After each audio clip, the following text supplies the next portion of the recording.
Throughout history, freethinkers have outraged the religious with their wacky ideas about the virtues of free speech, reason, and of course, eating babies.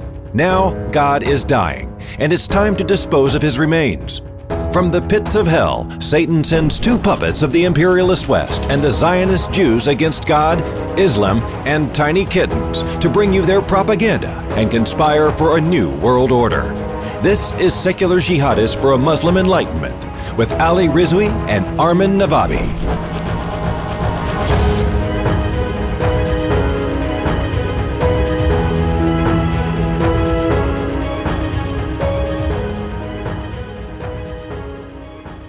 Welcome, everybody, to another episode of Secular Jihadists for a Muslim Enlightenment. My name is Ali Rizvi, and with me is Armin Navabi. Armin, how are you? Good. Good. So we're both very excited about this episode. And our guest is someone many of you know is the author of a string of bestsellers, including the award-winning book, The End of Faith in 2004, then The Moral Landscape, and also Islam and the Future of Tolerance, which he co-wrote with Maajid Nawaz. And today he's also the host of the fantastic and increasingly popular podcast, Waking Up. So Sam Harris, we're honored to have you today. Welcome to the podcast. Sure, it's a pleasure. And so to start, I want to thank you for what I've seen as your active and unwavering support of freethinkers from the Muslim world. And as you know, we are a minority within a minority, and we face aggressive and sometimes even murderous vitriol from Islamic fundamentalists, as well as far-right anti-Muslim bigots, while many of our liberal counterparts in the Western world are, to put it euphemistically, dismissive of us. You get it from both sides. It must be incredible. I mean, I get it from both sides as well. But in your shoes, it must be tenfold as painful. And so I just have huge respect for everything you guys are doing. No, thank you. But overall, we've also seen, especially since you wrote your book, since you wrote The End of Faith, there's been an explosion of these organizations and books and podcasts and art and activism from secular Muslims and ex-Muslims in recent years. So as one of the key liberal figures who's sort of helped bring this conversation into the mainstream, how do you see the last 14 years since you wrote your first book? And are you optimistic about the future? It's very hard for me to answer questions about optimism versus pessimism because I don't tend to evaluate progress in that way. It's just very hard to keep score because, on the one hand, you can look at poll results that suggest that things are trending in the right direction in terms of, more and more people, however nominally religious, are secular. They're more and more secular, whether they admit it or not. When you look at specific questions, let's say acceptance of gay marriage, say, in the U.S., and things can change very, very quickly. So to take gay marriage as the clearest example of a sudden sea change. It's like we lost it, and then all of a sudden we had it. It was a law of the land, it was unthinkable. We suddenly got it in California, and then it got rolled back, and then it was suddenly the law of the land, and that was no one really could see it happening that fast. But all of a sudden it was a fait accompli. So you shouldn't underestimate how quickly things can change, but things can change for the worse too, very quickly. And right. The rise of ISIS and the seeming dashing of their hopes to have a physical caliphate. That I think a lot of people are drawing the wrong lesson from that because 2 weeks from now we could recognize that ISIS is fully dispersed and retrenching. At least at the ideological level, and even harder to deal with than when they all have a post office box, or an address that you can find in Syria and Iraq. So I just don't know whether to be optimistic or pessimistic, but I'm encouraged that the conversation about this issue is more and more public. So talking about sources of change and how fast change could happen. You mentioned, I think, 2 years ago on ABC News that you're hoping that moderate, and correct me if I'm misrepresenting you in any way, but moderate voices within the Muslim community are a source of reform But more recently, I think it was in Vancouver, you mentioned that you think that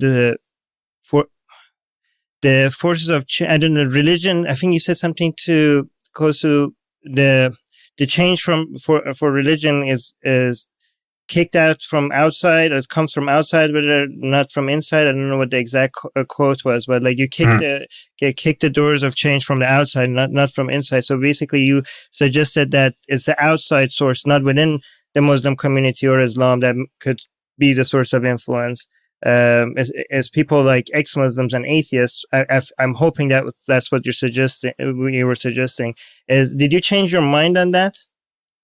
No, I think what you're referring to is a quote of mine where I've said, I think this is in The End of Faith, and I'm sure I've said it in several interviews since, that the doors leading out of religious fundamentalism don't open from the inside. So it's like, and this is something that religious moderates and liberals tend not to admit. So because you'll once you criticize Catholicism or any religion, but this happens a lot on with Christianity and Catholicism in particular, I've noticed, people will point out just how it's changed over the years and how the vast numbers of adherents no longer are fundamentalists at all, and they accept evolution, and they accept even the contraception when it's not in the case of Catholicism it's still anathema, but they credit that transformation to faith somehow. They say like faith is this sort of forever updating, wisdom enhancing algorithm, but it's just simply not true. The way these faiths become more moderate is just get beaten into submission from the outside, and people just start wanting things that God either doesn't have a clear opinion on or has the wrong opinion on, and they start ignoring parts of their scripture. To take contraception in the Catholic Church as an example, people just don't want to have 10 kids anymore, right? So fuck the Pope. Essentially, is what has happened. It's not that Catholicism has moderated. Right. It's that people have other priorities, which they should have, but they're not honest about what is causing that change. And so, with Islam, one imagines there's a similar dynamic. But the tip of the spear, I think, it has to be people like yourselves who understand exactly what the doctrine is and has been, and how it's been applied historically, and who are willing to point out that there is a zero-sum contest between adhering to specific doctrines and living a sane and happy and compassionate life in a pluralistic world in the year 2018. So can I just follow up, and then I'll let Ali. So would you say that basically the source of change is when people ignore scripture rather than trying to reform it? Wouldn't it be moving away from religion rather than trying to change religion that has been the source of progress? And if you agree with that, how come you have been supporting Islamic reform if you think that the main source of progress has not been from within but from outside? Well, it seems, unfortunately, never to be a matter of actually editing the texts, right? No one's, apart from people like Thomas Jefferson and other heterodox figures who literally have taken scissors to the Bible, there's no mainstream religion which says, we've thought about it long and hard, and we've decided, pages, 17, 73, and 98 just have to be ripped out of the book, right? Because they're just sheer barbarism.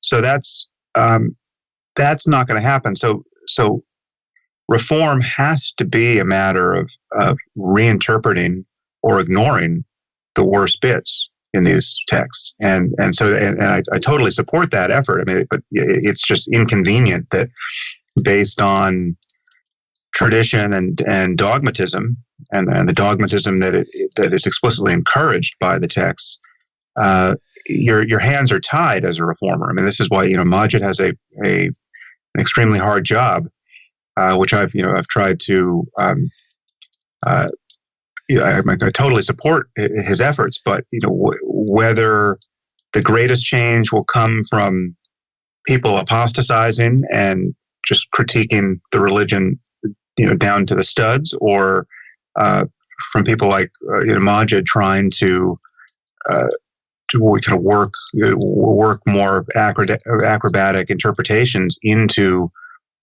most people's thinking about the faith. I don't know. I mean, Maajid's line here, as I'm sure you know, is, well, which do you think is more likely, that 1.7 billion Muslims are going to moderate their views, or they're going to apostatize and become atheists? Apostatize is more likely, actually. Well, that's what I was gonna sort of build on that, is that I do agree with you in the sense that Muslim reform, in the sense that getting, for example, supposing all Muslims start thinking of the Quran not as an infallible text, but as something that is divinely inspired. I mean, it's a demotion. It doesn't seem like much, but it's actually been pretty significant. It was pretty significant for the other Abrahamic faiths as well. But if there is an element of Muslim reform, getting Muslims to think differently, that's one thing. And then there's another aspect of reinterpreting the scripture, which is a whole other issue entirely. So I feel like there may be some aspects of it, but overwhelmingly, I think, as Armin is saying, I've seen more people say that, okay, I'm leaving the faith, especially when it comes to ex-Muslims, than people saying, oh, I think I'm going to become a reformer. So right. In fact, I think that reform is probably encouraged more by ex-Muslims coming into the dialogue. When there are people who are on both sides, then a lot of people tend to settle somewhere in the middle. Would you think that's accurate? Or well, I think the only analogy I have is what has happened to the other religion. So it's just the jump from Christian fundamentalist to atheist does seem less common to me. Again, I just can go from just kind of extrapolating from the poll results we have here, but becoming an atheist seems like a bigger jump than becoming a so-called moderate or liberal Christian who just begins to ignore inconvenient parts of what is the actual doctrine. But it's harder intellectually. I'll grant you that. I mean, once you start pulling the threads here, the whole tapestry unravels, and then it's very easy to see the reason to be an atheist. But so you have more work to do to be intellectually self-consistent, to be a moderate. But the truth is, moderates just don't, for the most part, feel the burden of doing that work. They just kind of ignore the cognitive dissonance, and they get on with their lives. And it really is just a matter of paying attention to other things. I mean, they're just not as absorbed by religion as fundamentalists are, and that's by my lights, that's a good thing. But they tend not to be honest about what process is at work there. Well, I mean, the thing is, I think one of the main problems is that people try to reduce Muslims to Muslims and nothing but Muslims.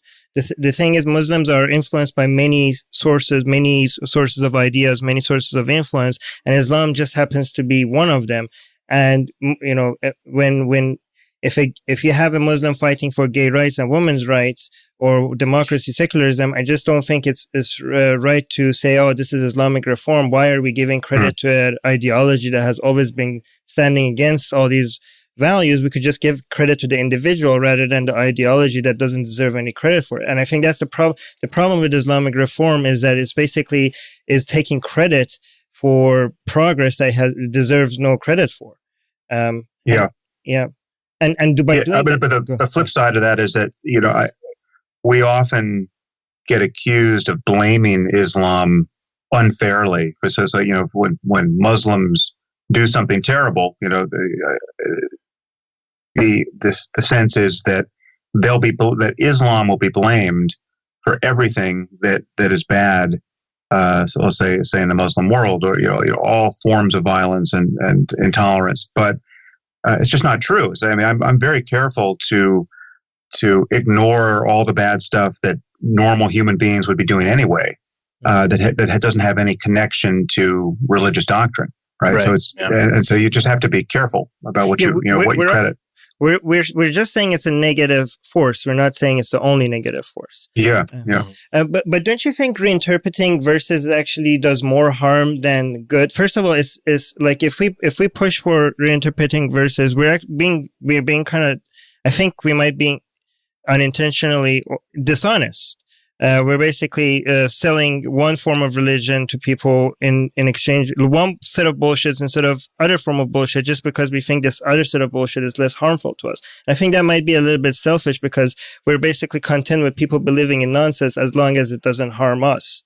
Also, I think, as Ali pointed out, this reinterpretation is a defense mechanism towards other people challenging religion. It's other sources of other better ideas that challenge religion that makes it comes with this defense mechanism. And I think we shouldn't let it, be able to use that defense mechanism. We should when the dragon is injured, that's when you kill it. That's not when you back out, right? So I think this reinterpretation is just a mask. It's just a PR front for it. And we should, remove the mask instead of giving credit to them being able to reinterpret verses. Don't you agree? Well, there are certain ideas which, if they could be changed, leaving the religion otherwise intact, I think we would want those changes. So, like, if we could wave a magic wand and get all Muslims to suddenly believe that the Quran is not the literal word of God, but it's just our favorite book, right? Yeah. Yeah, that would be a huge change. So if you could encourage that reform on just that one point alone, that would be fantastic. Or just it wouldn't. If I had that one, I would break that one, because that's not the way we want people to get to these conclusions. Because if people are not getting to these conclusions through good, logical reasons, then you could use that wand to convince them of anything else. It's the method that they get to those conclusions that is a problem. It's them thinking that any such a book deserves to credibility. Even if the Quran was completely good and people just followed it word by word just because it's in that book, we still have a problem, because if you can convince them to follow a book word by word, then you could convince them of other nonsense too, right? Like, isn't the methodology Yeah, I would agree that it may not be the best possible solution, but it could be the nearest least bad option, right? So that my notion of reform is, you're constantly picking the lesser of many evils, and that represents some kind of progress here. Sorry. Like, just take there's no compulsion in religion, that notion, that line, right? Well, so there are ways of interpreting that line where it doesn't really help all that much, because you're still a Wahhabi who's managing to coerce people. I mean, one, God is coercing people with a threat of hell. And two, the life you have under that form of Islam, as somebody who has decided not to be a Muslim, is a fairly terrible one. So, but the more liberal reform interpretations of that line suggest, let's just really not care about what people do with their faith, and let God sort it out in the next life, provided there is one. And there's no question that if you could get that to be the status quo everywhere under Islam, that would be an improvement. I mean, then just ISIS would be unthinkable if that were. But you'd have to package it with the rejecting the infallibility and inerrancy. But I don't think it's the lesser of the two evil. Actually, I think it's the greater of the two evil, because the reason why Islam and other memes like Christianity have survived this long is because of that flexibility. I mean, if it was purely horrible, evil messages from cover to cover, I don't think it would be able to survive this long. This mask that it's able to put on every time it's being threatened, it's why it manages to have, throughout history, the number of victims of it ends up being much higher, because of it being able to go to the phase of like, oh, this means something else, and then come back to be meaning whatever it wanted to mean. Like, this flexibility actually makes it more dangerous than it's not beneficial. Go ahead. Who would you rather live with, the Christians of 2018 or the Christians of 1453? Personally, I of course you're right, but I'm talking about like the general historical impact of us, backing out of, not giving any credit for people moving away to more progressive values even though it was based on bad reasoning. It's the bad reasoning that is the source of all our problems, not the conclusion. Yeah. Well, that's true. I mean, that's the point I often make with respect to culture war debates on topics like evolution. I mean, the goal is not to just simply get Christians to believe in evolution. Right. It's just to speak of the kind of the local politics in the U.S. The goal is to get them to think in such a way and to care about empirical, evidence-based, logically coherent chains of reasoning, such that yes, they'll believe in evolution, and they'll believe 1,000 other things they should believe when those things come on the table to be discussed.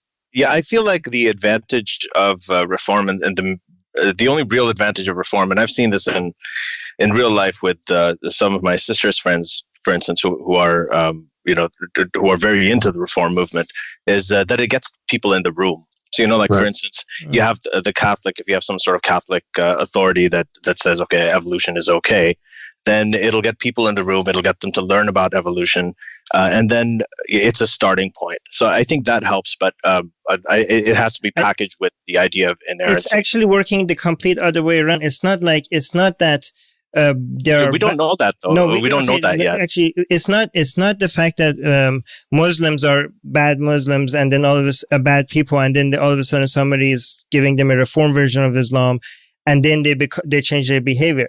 These are Muslims that are good people because they're good people because of other reasons other than Islam, and now they're trying to see if their religion could match their way of life.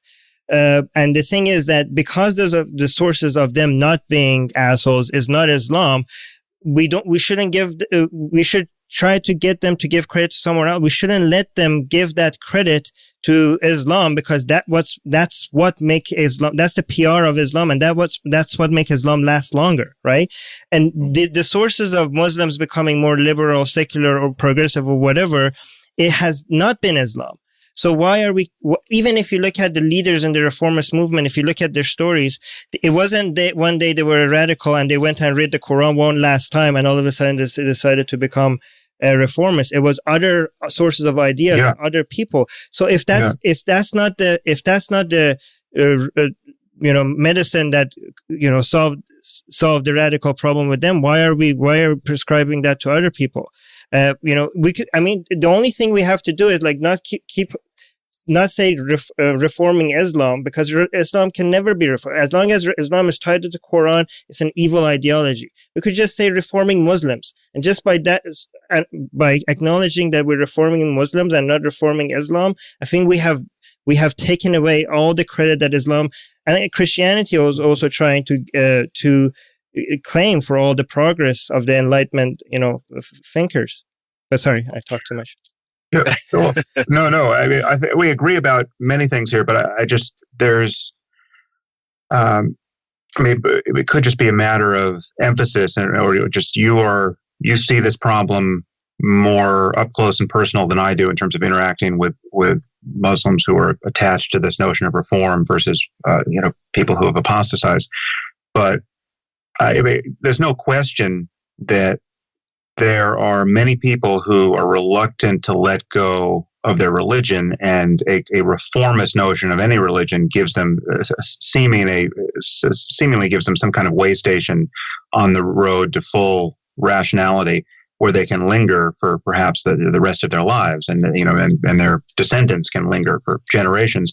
And you might view that as a bad thing, but I do see the progress of reason and secularism to be pretty durable and unidirectional, right? So it's not like these religions are going back and forth, they come fully into the full glare of Enlightenment rationality, and then they swing back to the Middle Ages. I mean, there might be local eruptions of medieval theocratic craziness in any religion, but for the most part, I think Christianity has lost the war with modernity fully enough that certain things are just not even being thought about or talked about, even among fundamentalists now. You have to really go searching to find Christians who are like the Christians of the 14th century or the 15th century or even the 18th century. But that's not true under Islam. So that's why we're more worried about Islam, certainly on most questions, than we are about Christianity or Mormonism or Scientology or any other weird belief system. It's because that there's to consider the state of discourse in the Muslim community on issues like the rights of women, or political equality, or free speech, or anything else that we care about, is to have just jumped into a kind of time machine and just met people from another age of humanity on many of these questions. And so but the reformist project at a minimum is just to get Islam to look more like Christianity does today. And there's no question that would be, I mean, you and I, we could be having this conversation in that context, but it would be a different conversation. We wouldn't have ISIS to point to as a legitimate concern, because it would have happened 300 years ago. All right. So I wanted to move this along, Sam. So so for many years we've been. So I know you've talked about it a lot. You wrote about it as early as 2006, where at that point, Maajid hadn't coined the term regressive left, but you had written about the sort of hypocrisy of liberals, when it comes to Islam specifically. So for many years, we were fighting this problem of the regressive left, and the regressive left is, they turned a blind eye to and even strengthened the Islamic fundamentalists at times, most of the times unwittingly. But now it seems like there's a rise of this sort of Trumpian far right, which is in turn strengthening the regressives in a way by blurring that line between legitimate criticism of Islam and the demonization of Muslims. So many ex-Muslims, for instance, sometimes get lumped in with the Trumpian side, because people aren't able to parse the nuances of the message. So which do you think is a greater threat right now and deserves more of our attention at the moment, in the short term, and over the long term as well? Well, I just see them as two sides of a single object, because of the dynamic you just described. I think I'm certainly worried about Trump and a second term of his presidency would be awful, but it grows increasingly likely the more the left pendulum swings into identity politics and regressive craziness. And so insofar as I'm worried about Trump, I'm on every point worried about the missteps of the left. Mm-hmm. So do you think that's expanded? I mean, initially I know we talked about Islam, but overall, just the whole the way that the discourse is. I know you've written about that a lot, and you cover a lot of that in your podcast as well. Do you see any solution, or do you feel like there's been any progress, or do you think it's going downward? I think it's not getting. I don't see progress. No, I mean I see that the left. This could all change if there was suddenly a compelling candidate on the left who you could imagine running in 2020, right? So this is all in the absence of even being able to imagine who would be a good candidate on the left to run against Trump.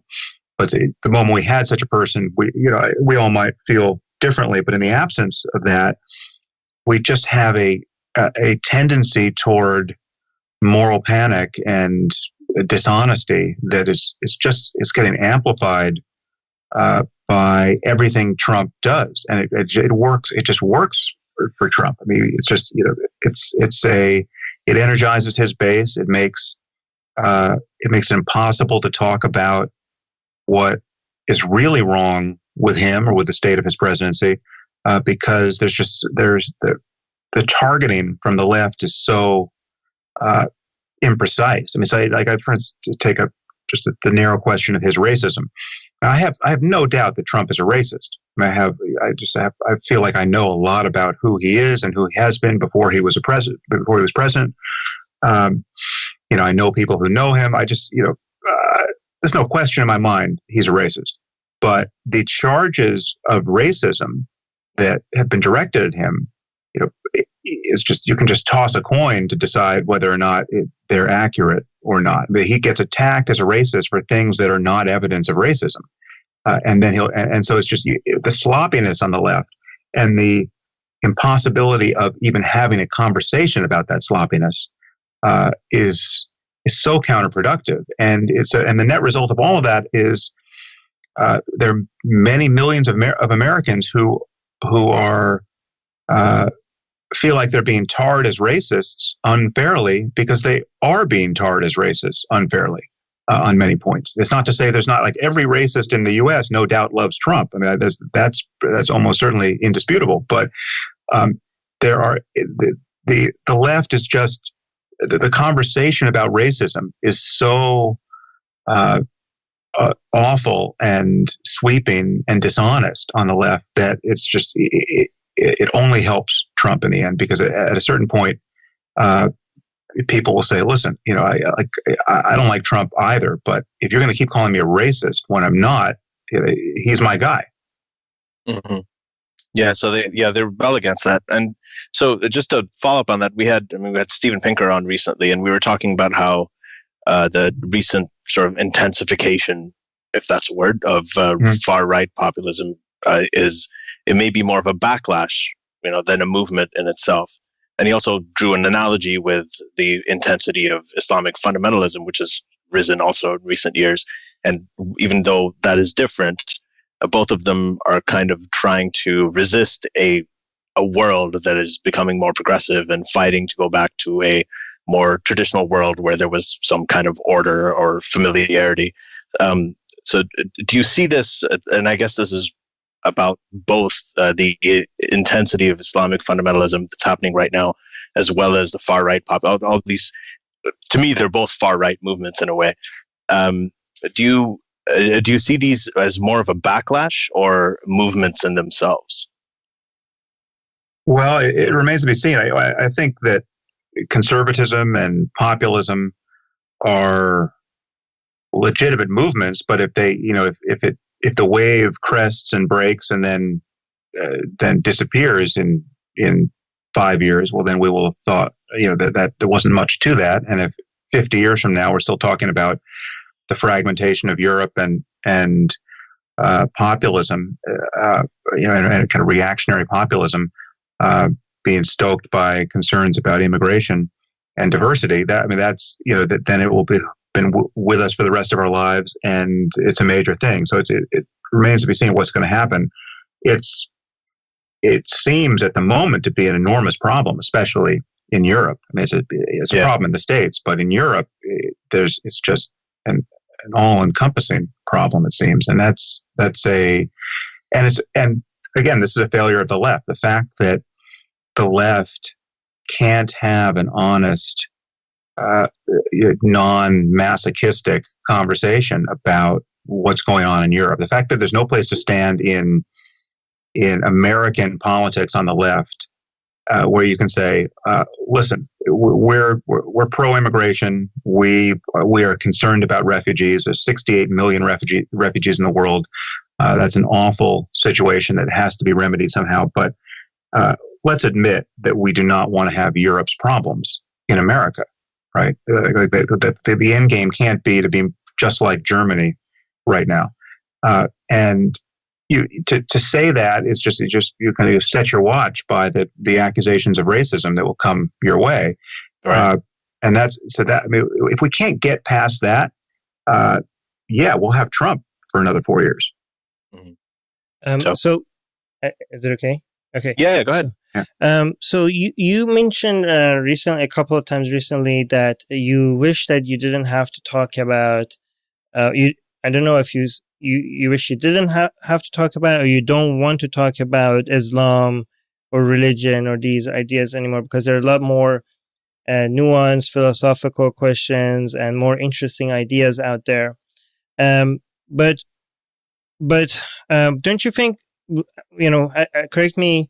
Let me know if you agree with this, but isn't one of the, when people talk about the cost of religion, they mostly think about war, suicide bombings, stuff like that, immigration. But the main cost of religion is the opportunity cost and the resources and the decisions that are made because of religious belief or the time and money and attention that people consumed on things that would have been so much more beneficial if they were going towards something more helpful. Like I can't even imagine. I don't know if anybody can imagine how many potential scientists have been lost because of people dedicating their lives to dogma instead of something. Like how many potential Einsteins have we lost? How many potential Carl Sagans have we lost? So because of all this opportunity cost, I think it was Russell that mentioned that religion is the dragon that we need to slay before we get to a golden age. I mean, for the sake of being able to mature to a world where these discussions that you want to have are way more common, shouldn't we be slaying the dragon that is religion first? Like, isn't that the main thing in our way? Well, yeah, I think we should, and I agree that there are two costs. I mean, there's all of the needless suffering born of religious dogmatism and sectarianism and intolerance, and just the personal suffering of the people who are racked by guilt over normal human sexuality, or they've had the fear of hell drummed into them since they were kids, and they even as adults they worry about it. But then, as you say, there's all the opportunity costs, all the good things that weren't done because people were parsing religious fiction and didn't realize it was fiction. But in my view, even more relevantly, there's a total lack of imagination with respect to how to find, quote, meaning in life in a modern context where people can get all the good things they think they're getting out of religion, and in some cases are getting out of religion, without believing any bullshit.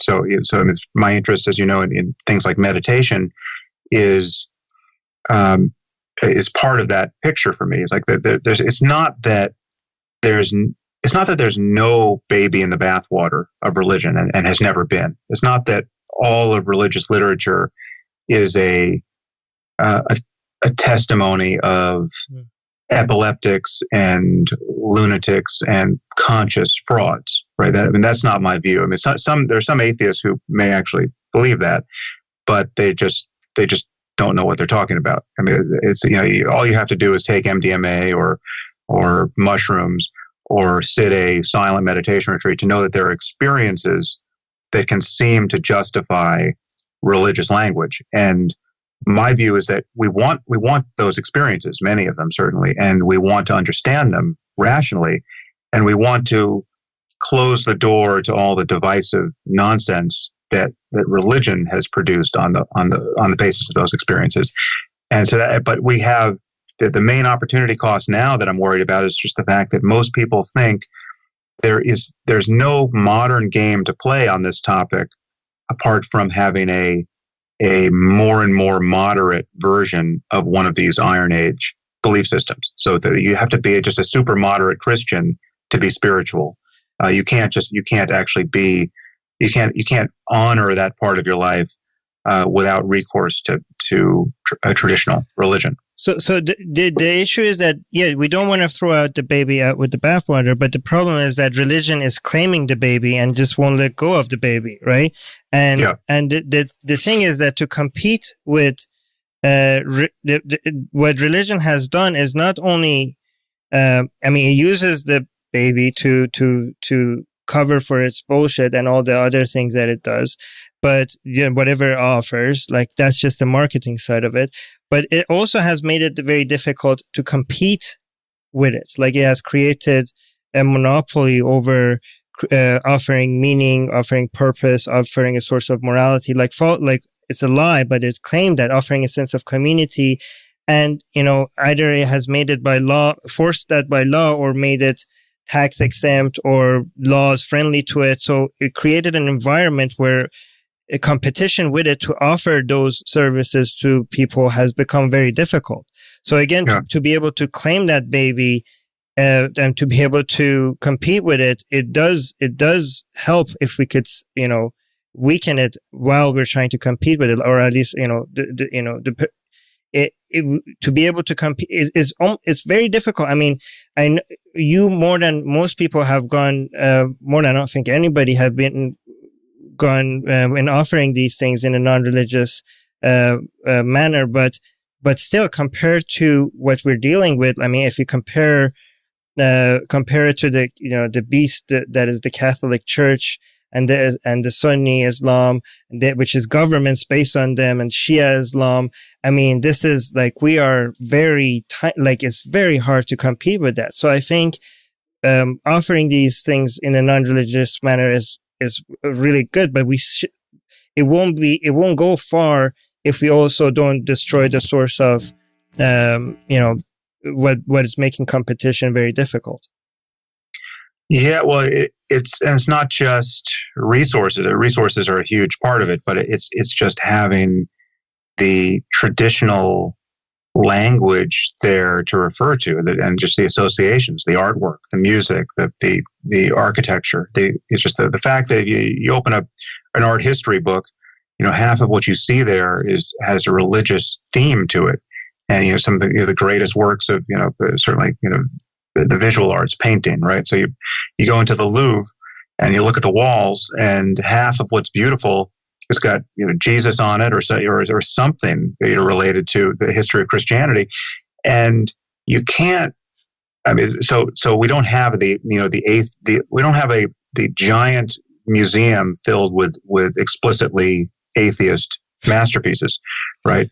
So it'd be good to have that, but what you also can't communicate to people, because most people are still to one degree or another attached to their religion and see all of the good things in life unnecessarily, granted, but they see these experiences through the lens of religion, right? So they see their love for their children as somehow being bound up with their faith in God, right? So when the moment you start disparaging faith in God, they begin to feel like you don't understand how much I love my children, right? I mean, these are not logical arguments, but this is the kind of thing you run into I was just at a dinner where several people at the table had no idea who I was, and I kind of launched into my potted intellectual memoir, and so I for the first time in a very long time, I had a completely fresh conversation with someone who was religious to some degree, who just had never heard any of this stuff before, right? Like they're just encountering me for the first time. They clearly have not spent any time thinking about the conflict between what they believe and on the topic of religion, and what they accept on any other topic, and the style of thinking that causes them to accept it. I mean, they're not seeing how they're changing the rules of justification once they start defending their faith, and they just like they're playing chess. They don't know how any of the pieces move. It's just it was a complete neophyte encounter, and rather deliciously, it was a husband and wife, and the husband had an enormous ego, right? And he was like the more fundamentalist of the two. But again, they did not understand how this game was played at all. And so there was like over the course of 10 minutes, it was just amazing to just kind of close these loopholes, for the first time for them, but for the 1 millionth time for me, just in their kind of style of argumentation.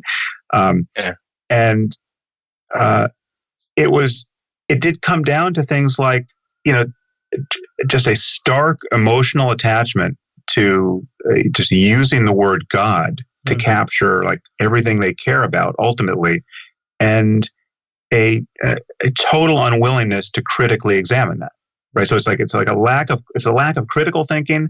It's a lack of interest in critical thinking.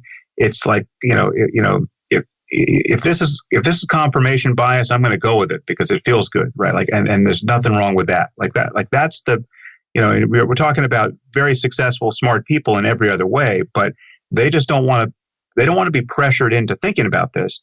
And so on some level, I mean, there are people who will have an epiphany under that kind of pressure, but there are people who won't. And for those people, it seems like you just need to discover more compelling things to offer them that begin to just become more attractive than sitting in church, or reading the Bible.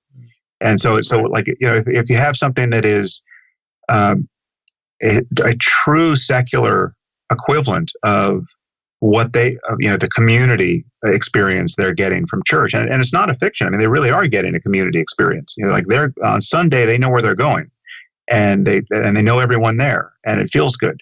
And we don't have it. We don't have a great secular equivalent of that. But you send them to Burning Man, or you send them to Coachella, or wherever they wind up going and having the best time in their lives. That may be a counterpoint to what they're getting in church. Which if it could become instantiated on a wide enough and regular enough level and schedule, it would change the culture. But it's just we don't even have a single building anywhere. It's like this. We don't have a name for what we're recommending, and if we had a name, we don't have a building to put it on. And yet, any city in North America has got a church, certainly within every mile of every point in that city. It's amazing that when we talk about the level of commitment, just at the level of architecture, it's astonishing what religion has accomplished. Well, there's a human. We have your new app. Yeah. We have that only took 1,000 days to produce. I'm still waiting for it on Android, by the way. So. Yeah, well, that will not take another 1,000 days. That will be soon. Hopefully, yeah. So there's actually, what you're saying. There's a human element to it, and I think of that sometimes when I see these Pew polls as well. And I know that you've quoted them. I've quoted them as well. When they look at the attitudes of Muslims in the Muslim world in general, and this one sort of similar story that I like to tell is that many of my extended relatives who live in Pakistan, if you ask them that if apostates should be killed, they'll say yes, they should be. But if you ask them about me, or at least when I was there with them, and if I'd asked them that, well, what about me? I also don't believe. Then they'd just say, no, not you. You're nice. We like you. It's same thing with right. They will defend the Muhammad's marriage to a 9-year-old girl.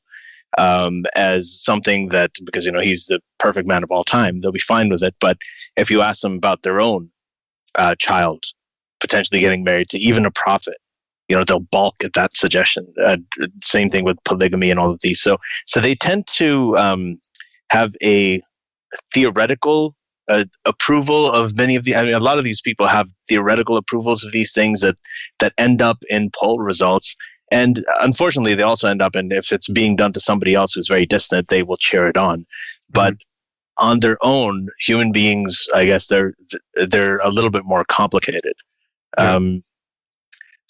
I've always wondered. So I have a question for you. Yeah. Can you? So you can go to Pakistan without any concern? No, I can't. It's not that great. Okay.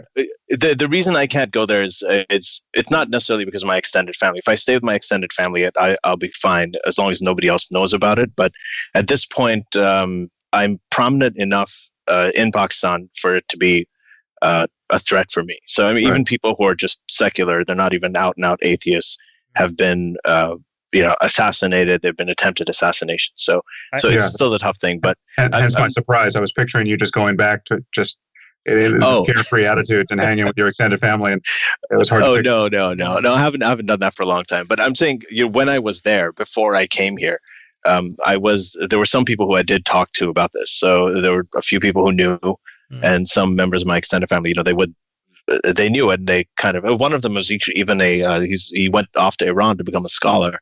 And he's one of my cousins, and he theoretically believed that yes, apostates should be killed, but with me, I was like, no, I like you. So it's just interesting that to me that feels like a bit of an opening. That at least there's something there. It's not good news at all, of course. In some ways, it may actually be worse than these people actually going out and carrying these acts, but carrying out these acts. But people are covered for their religion. But overall, it sometimes feels like there's an opening, and it makes me think twice when I look at these poll results, when they just ask plain questions and get answers.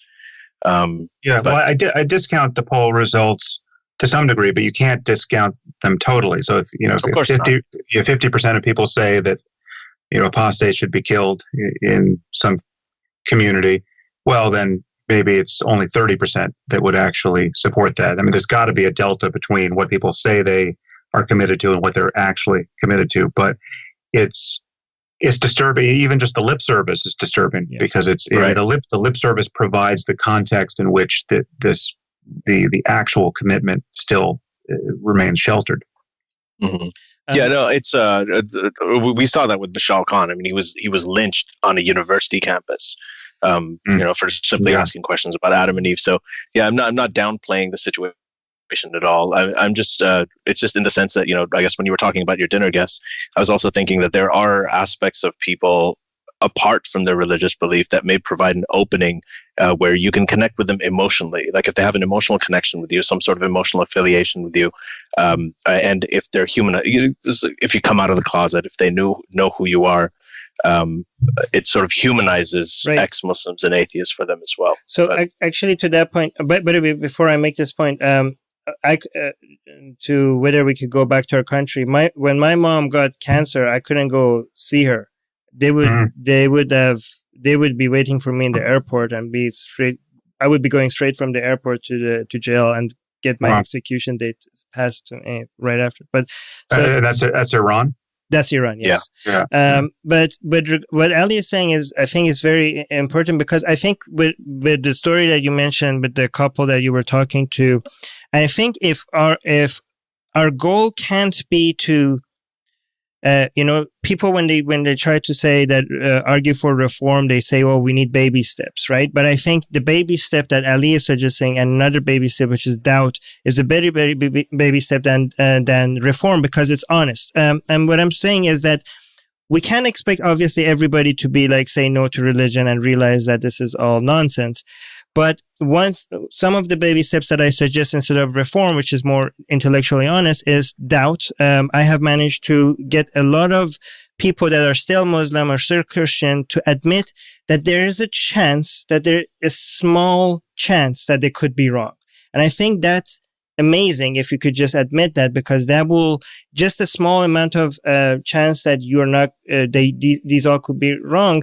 That means that you're not going to dedicate everything to something that could, that could be potentially nonsense. And another thing that Ali mentioned, which is acceptance. Like even with a lot of Muslims and Christians, I have been successful, even if they don't have any doubt. Like one baby step, even before doubt, is for them when they meet atheists, when they interact with ex-Muslims, is to accept us. Even if they are now still 100% sure that their religion is correct, just realize that, ex-Muslims, not all of them are, demons and jinns, and not all of them are going, so it's possible for us to get along, at least in this life, before we get tortured. And I think that's also progress. And none of these involves us lying to them about what their text actually means. And, and they are baby steps. So. Yeah. Well, I agree that for me, the proper focus of atheism, certainly with respect to Christianity, Judaism, and Islam, is on the books and on the claim, just the notion that revelation is a thing, right? That certain books aren't just books; that they're not the product of merely human minds. Because once you make that seem implausible, I mean, that is the foundation of these faiths. I mean, that's the founding claim. And once that begins to erode, everything begins to sag and ultimately topple. Because if you can't rely on if the book is just a book, we're just talking about a book like the Iliad or one of Shakespeare's plays, then none of these commitments make sense. Right? Is it like then it's just then you can pick and choose, and then you can use what's useful and throw out the rest, and then the path to moderation and pluralism and secularism is just wide open. Right. But barring that, but the moment you dignify this claim that these are magic books,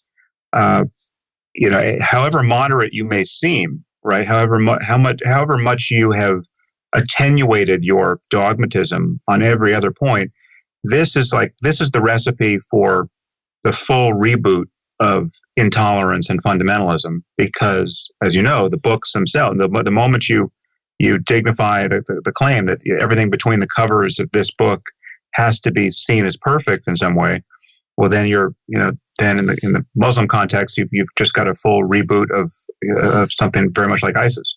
But Sam, I think the main difference is how we convince them that this is not a magic book. I think there's a world of difference between convincing them that this is not a magic book because there's no evidence for it, or if somebody convinces them that, oh, God never intended this to be a magic book.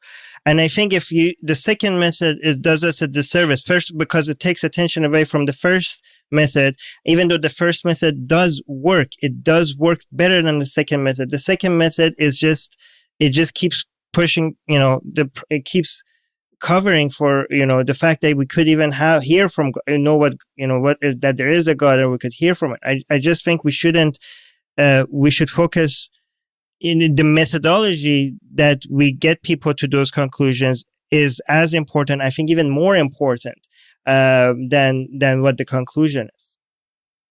Well, I just think it's both. I'm all about the methodology and being intellectually honest, but if you could ram through a more benign intellectual error than the current error that is now subscribed to by at least 1 billion people, that would be good, right? Yeah. So, if we could just invent a new religion, let's just invent a new religion that is almost as bad as Islam, but it's just 10% less bad. That's progress. So I had there's another, I think, aspect to this, and it goes back to that. I guess the emotional connection, and sort of what you were saying, Sam, about gay marriage. When people started seeing when people started coming out of the closet, and they saw that oh, my friend, my colleague, my son, my nephew, they're gay. It humanized it for them. It was more accepting. They were more accepting of it as well.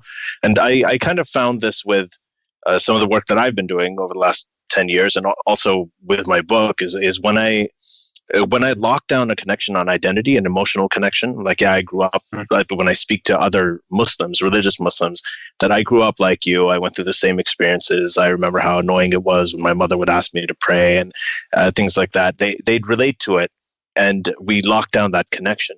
And then after that, once that foundation is sort of solid, and I start the dialogue on scripture or the ideas or the interpretations, then they're less defensive, because I think that they don't see it as much an attack on their identity, and they see it more as a legitimate dialogue about ideas. And more often than not, I've actually seen them come out and even talk about their own doubts about some of the beliefs. So I think both. I think you're absolutely right. The focus should be on the scripture, because that is the one thing that is has been surviving as this infallible, immutable, unchallengeable sort of element, in this foundational element.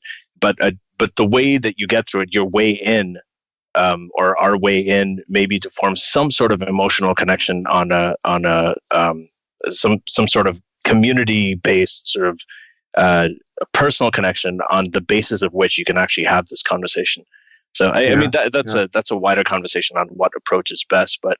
Unfortunately, that approach just doesn't scale. I mean, I granted it may be the only thing that works in many cases, to have an actual personal connection and to be non-threatening because you're one of us.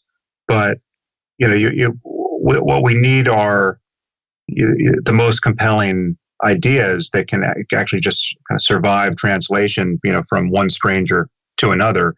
Right. And some of them are, to discover errors or stark inconsistencies in scripture, and also just to spread the meme that I often spread here, which very few people do, is just asking people to imagine how good a book could be if it were written by an omniscient being. I mean, it's like people don't appear to engage that exercise at all. When you think of what these books have in them, and then you think of what you would expect them to have in them if they really were the product of omniscience, meant to guide humanity for thousands and even millions of years, right?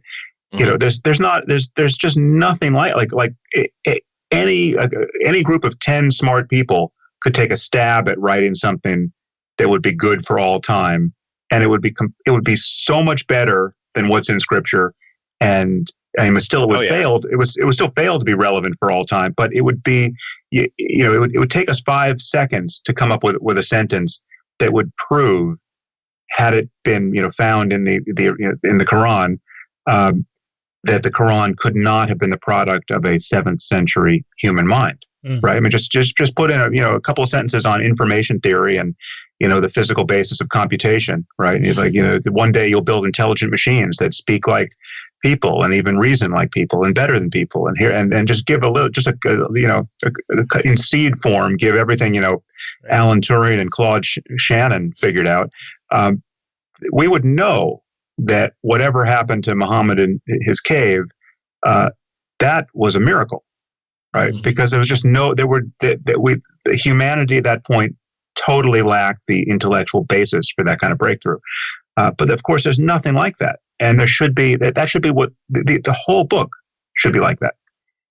But to be fair to what Ali said, we can actually, what he's suggesting is scalable through this podcast. Just a shameless plug right there. Yeah. No, that's hence why you guys are doing it. And that's fantastic. But it's just there's still, I mean, as you know, there just many people will not be enticed, and in fact, you're just the near enemy, right? It's like it's even that much more sinister if to a certain cast of mind that you. It's almost the same logic that you used, Armin, to disparage reform efforts, right? Like this is this is the friendly face of Satan here. This is how Satan confuses you, looking like one of us, right? I mean, it's easy to recognize if he's Richard Dawkins, but when he shows up like you guys, that's even more worrisome. Yeah, that's the reformers are referred to in the Quran, and they're warned about in the Quran. So I wanted to get to we have some patrons who are actually watching seeing this live stream.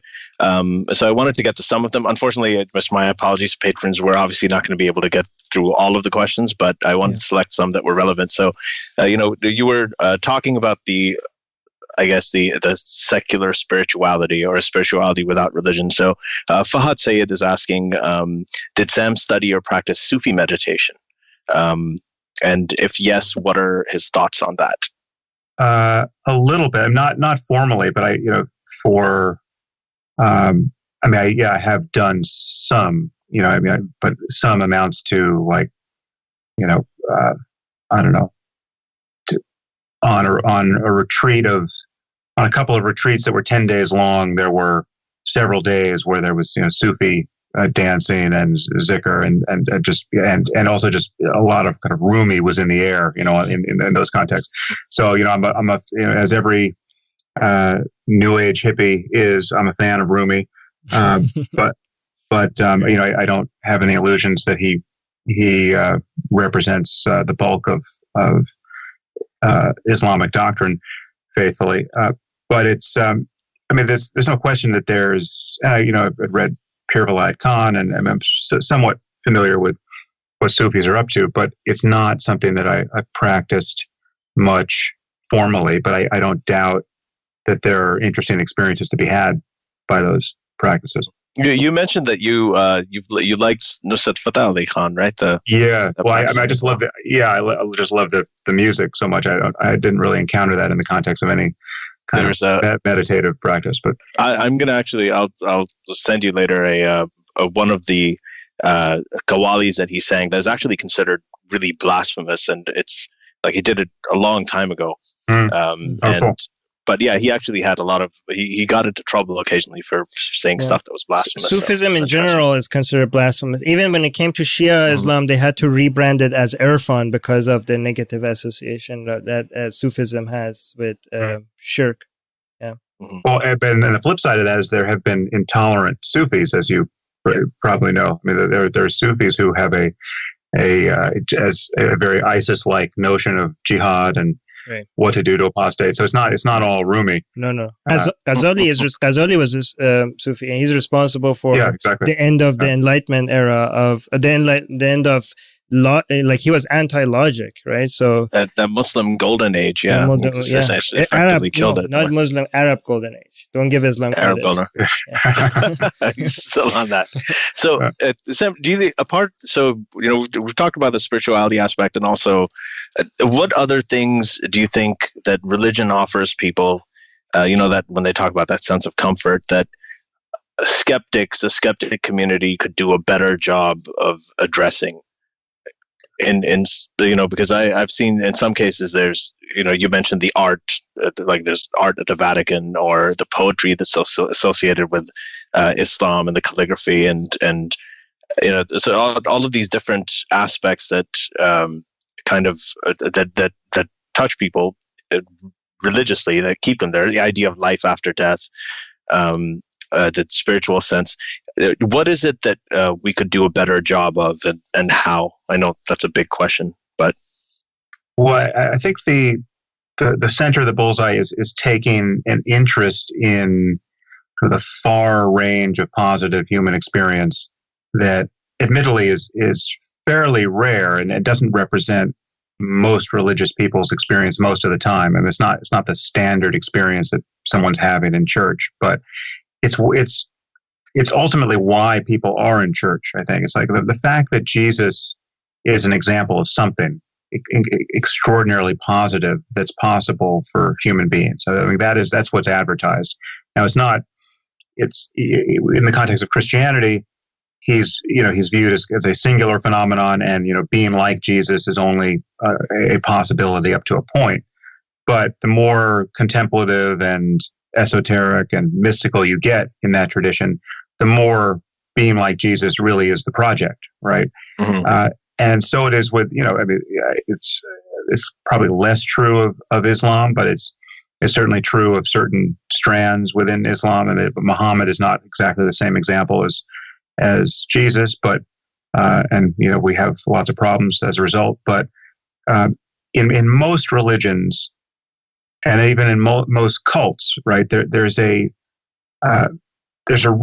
are certain experiences that people want out of life that they touch very briefly and unsystematically in their lives. And religion is gesturing toward a distant valley where those experiences can be had more or less on demand.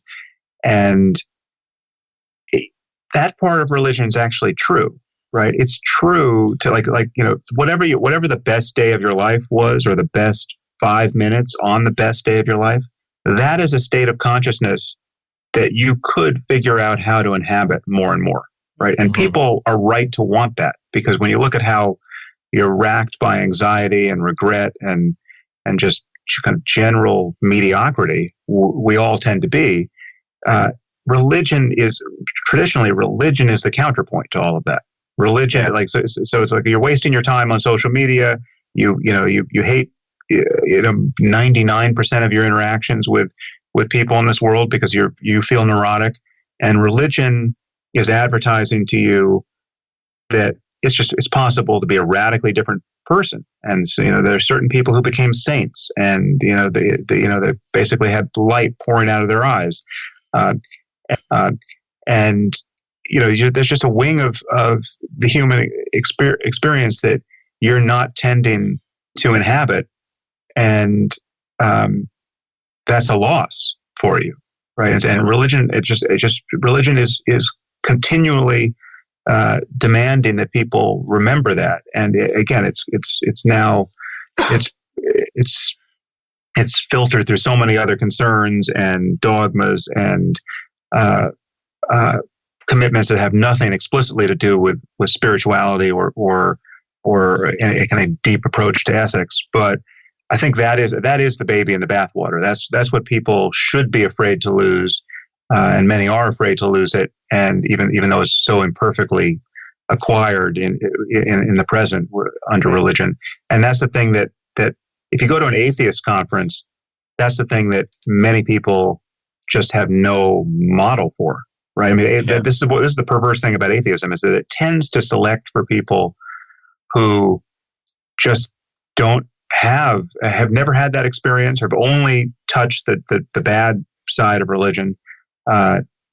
Never had any experience that seemed to suggest any validity at all to the experiences that people claim to have under the aegis of religion. And so there's like skepticism is filling, like the top three things in their cognitive and emotional to-do list, and they never get past number three. And so you're just hanging out with James Randi, and it's all bullshit. So the thing is that once you remove religion, not only you're not going to lose the baby, I think you're going to get as soon as that source of offering that is taken away, I think there's going to be thousands of other sources of offering that just showing up right away. Like, I think that it's not like you get religion, all of a sudden everybody like, well, how do we do? No, it's just going to present itself. The market is going to notice the absence of it, and it's just going to be there right away. And when people want something, and that's when I think religion is not only offering these things, it's the barrier between us coming up with better ways of offering these. And it's not necessarily through atheists. I mean, the atheist activism is just pointing out at religion and saying, hey, this doesn't work. Atheist activism is not necessarily the activism involved in offering the other solutions. Yeah. But what I think is that once you remove that, the market will take care of offering better solutions right away once we remove that monopoly. Yeah, well, sort of. I mean, you can see what happens in the case of the sudden rise of Jordan Peterson, right? So, like, Jordan has connected with something that we might describe as a kind of spiritual hunger, largely in the secular community. I mean, that's why I did these events with him, because I just found it so important to interact with this sociological phenomenon, because he's very non-committal in what he's actually claiming is true, as you know. I mean, it can be infuriating to have that conversation with him, but there's no question that among his fans, they feel there's every permutation of, I used to be an atheist, and that all made sense, but now I see that religion is way deeper than I realized. And so they think they're getting some purified version of like the baby has been just lifted out of the bath and put into a new one, and it's just it's pristine. But obviously, I don't think that's the case. I mean, his evasiveness on this point covers for a lot of confusion in his audience. But it is amazing to interact with his audience, because there's a real sense that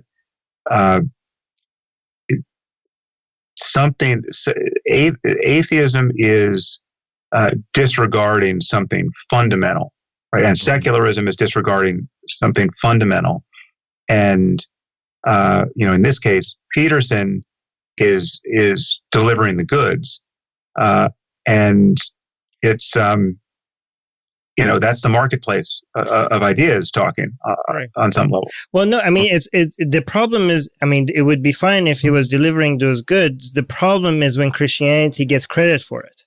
I mean, this is the problem I have with, I mean, Jordan Peterson in person. I have nothing against, he's great, right? Personally. But obviously we just disagree with his idea. But the problem I have with him is not that he's offering these spiritual feelings, whatever they are.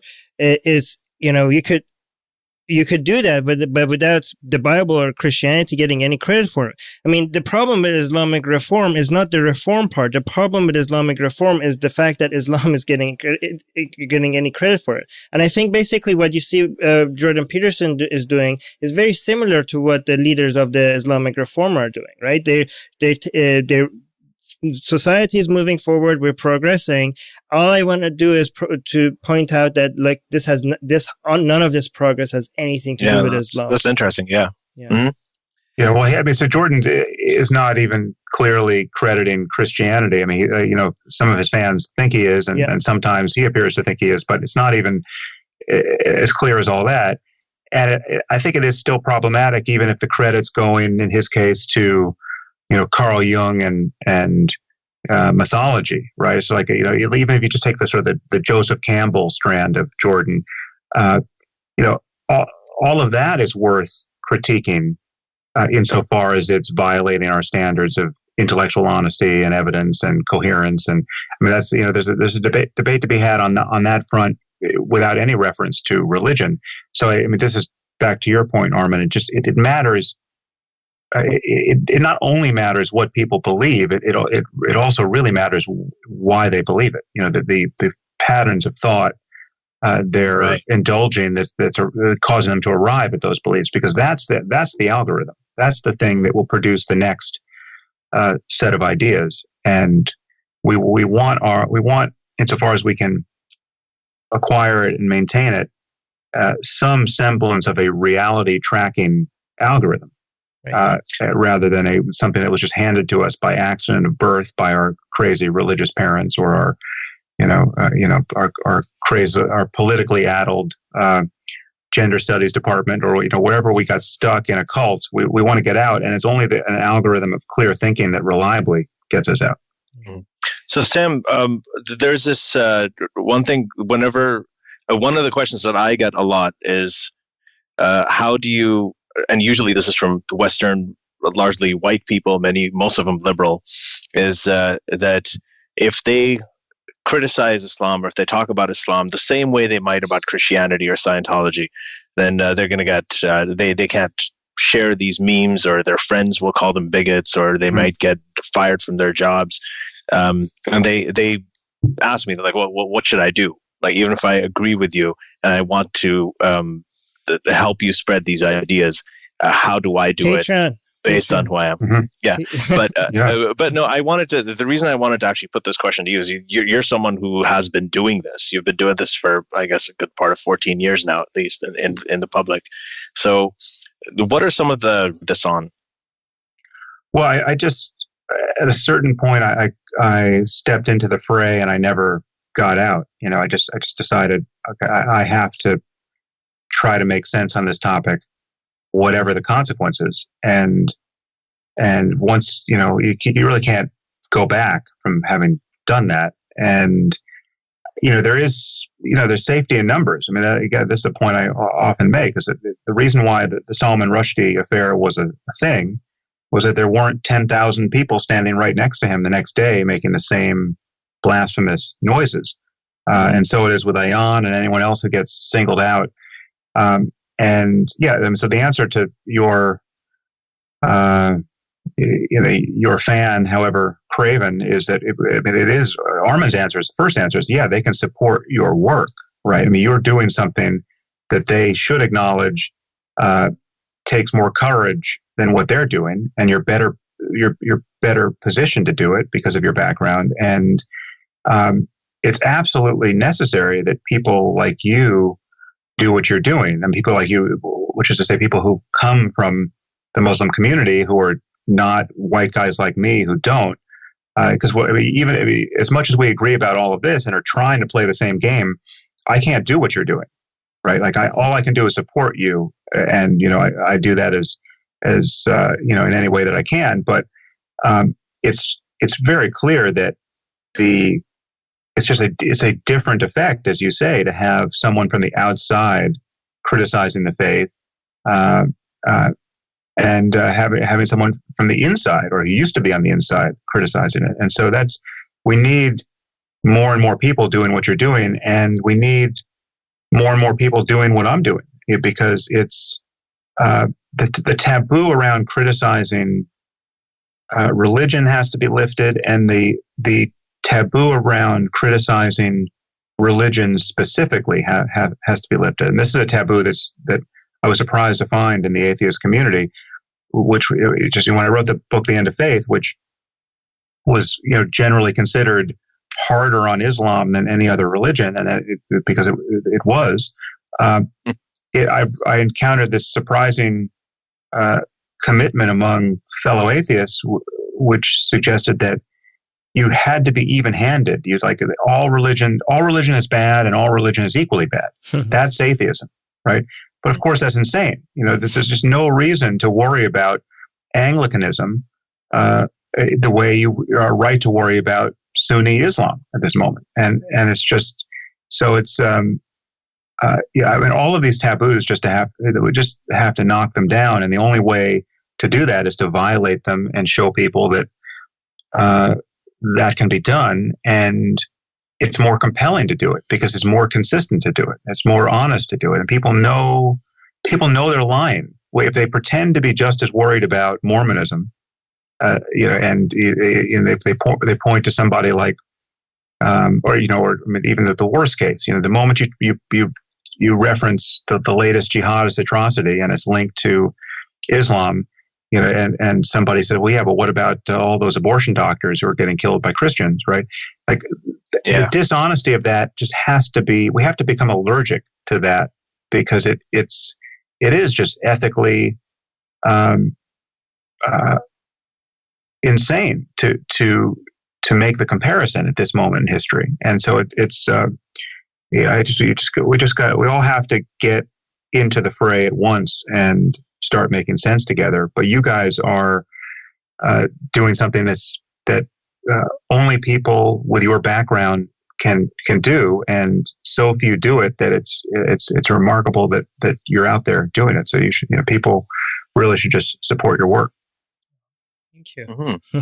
Well, thank you very much. I know we're running short on time. It's just there's like 4 minutes left. Armin, do you have anything else? No, I just want to say that I know you're very busy, and I know your time is very valuable.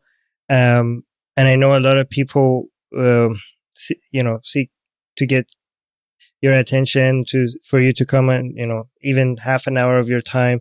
So for you to be here, for you to say yes to us and show here, this is a huge favor to us. And I know you support ex-Muslims, other ex-Muslims as well, ex-Muslims of North America, Great Britain. So, and I just wanted to thank you for all that support because we really do need it. I mean, just by being here, it's going to bring a lot more attention to our podcast. And we do appreciate your continuous support in this. We're very grateful. Thank you. Yeah, well, and I'm very grateful again that my support of you guys. I mean, the feeling really is one of gratitude. I mean, it's just gratitude and relief to see people doing what you're doing as well as you're doing it. And I feel the same. I mean, but again, I can count on 2 hands and maybe a couple of toes the people who are doing what you're doing, and it's there should be 1,000 at minimum.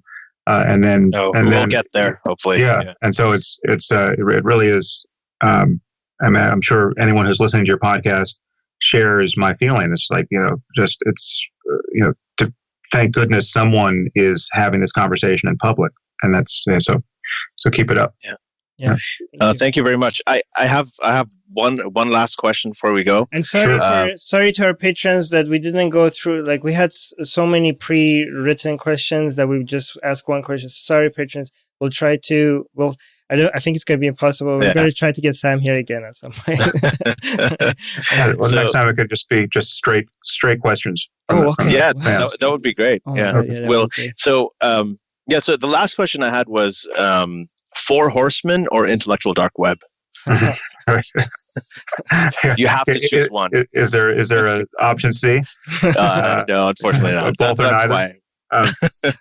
Well, I mean, they're both kind of tongue in cheek for me. I mean, the 4 horsemen is so indelible now because it's been around forever, and it was an explicit association with Hitch, and so it's not something that I'm not embarrassed by it at all. It's just like it's fine that it's out there. The intellectual dark web meme is not something I'm giving any energy, apart from the fact that I titled the podcast under that name, which kind of launched the meme. But it is it's a tongue-in-cheek name for a very loosely confederated group of people, but I think an interesting intellectual trend, which is people who may share nothing politically share a commitment to honest conversation on charged topics. And that's like, so like Ben Shapiro and I disagree about almost everything, but we're willing, insofar as when we talk to one another or to other people, we're willing to play by the same rules, which is in the current climate a kind of revolutionary act politically. And so that you're not going to hear me use the word a lot, but or at all, but the association with many of these people, it seems profitable. Right. Okay, that's great. Thank you again, Sam. Thank you all the patrons that were able to send, and it was great. And hopefully, I'll let you know if we can have you on again, and whenever you have time, it would be fantastic. Yeah, this was fantastic. Yeah. Thank you so much, and thank you to all our patrons for making this possible.